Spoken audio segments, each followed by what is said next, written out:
Welcome to Verkhoyansk, a name few have heard and even fewer have dared to explore. Once a town bustling with trade, culture and history, Verkhoyansk now lies frozen in silence. A ghost town where the air stings like needles and the shadows of the past linger in the biting winds. Located deep within the Siberian wilderness, this isolated outpost has recorded some of the coldest temperatures ever experienced by humans, with mercury plummeting as low as -67.8 degrees Celsius or -90 degrees Fahrenheit. Yet beyond the bone-chilling cold, there's a deeper story, a tale of abandonment, survival, Soviet-era history, and a life so harsh that even the hardiest souls eventually left it behind.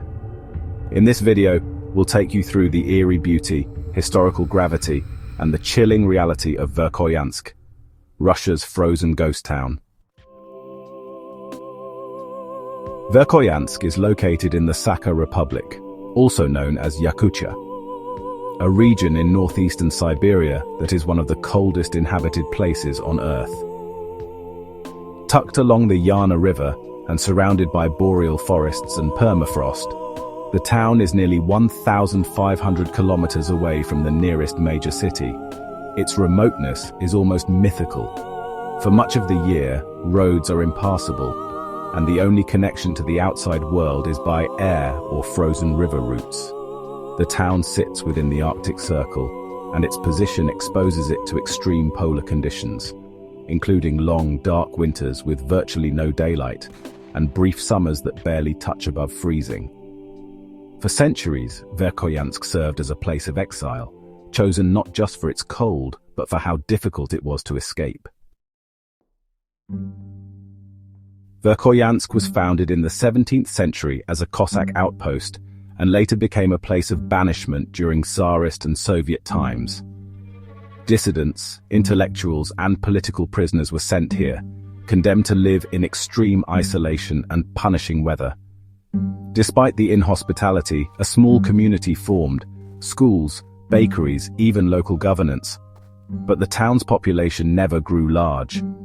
At its peak, only a few hundred families braved the permafrost. With the fall of the Soviet Union, subsidies for remote settlements like Verkhoyansk were cut. Businesses closed, young people left, and infrastructure collapsed. What remained was a skeleton of a town. Creaky houses with their windows nailed shut, rusting sledges, empty classrooms filled with frostbitten textbooks, and a silence only broken by the wind and the occasional raven.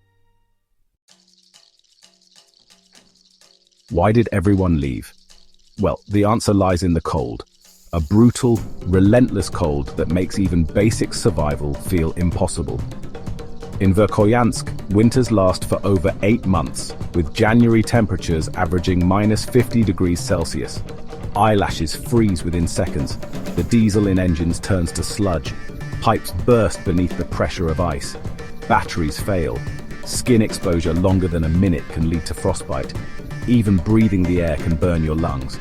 Homes require constant heating, often through wood-burning stoves, which need logs chopped and carried every single day, no matter what the weather is like. Going outside isn't a choice. It's a carefully calculated risk. Livestock just cannot survive the winters. Agriculture is impossible. Imported food arrives at great expense and great risk, only during narrow windows of opportunity, when planes or frozen river convoys can actually make the journey. Over time, the weight of isolation wore people down.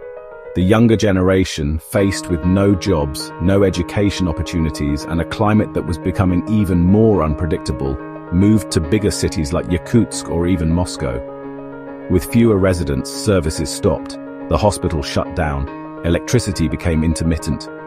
The final blow came when supply routes were discontinued, and it was no longer economically viable to keep the town running. What's left behind are stories, oral histories passed down through whispers, and homes still filled with possessions frozen in time. You'll find cracked family portraits still hanging, clothing frozen on the line, and sled tracks leading nowhere. Verkhoyansk didn't fall overnight. It was a slow vanishing, like frostbite claiming a limb, inch by inch, breath by breath. One of the most haunting aspects of Verkhoyansk is the polar night. For over a month in winter, the sun never rises. Days are pitch black, except for a sliver of twilight. This darkness is disorienting and psychologically draining.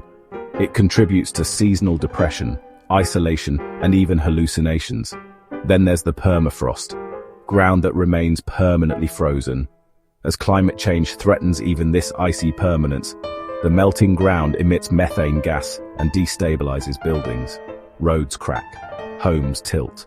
The landscape itself is shifting. Verkhoyansk is not just frozen, it's fragile.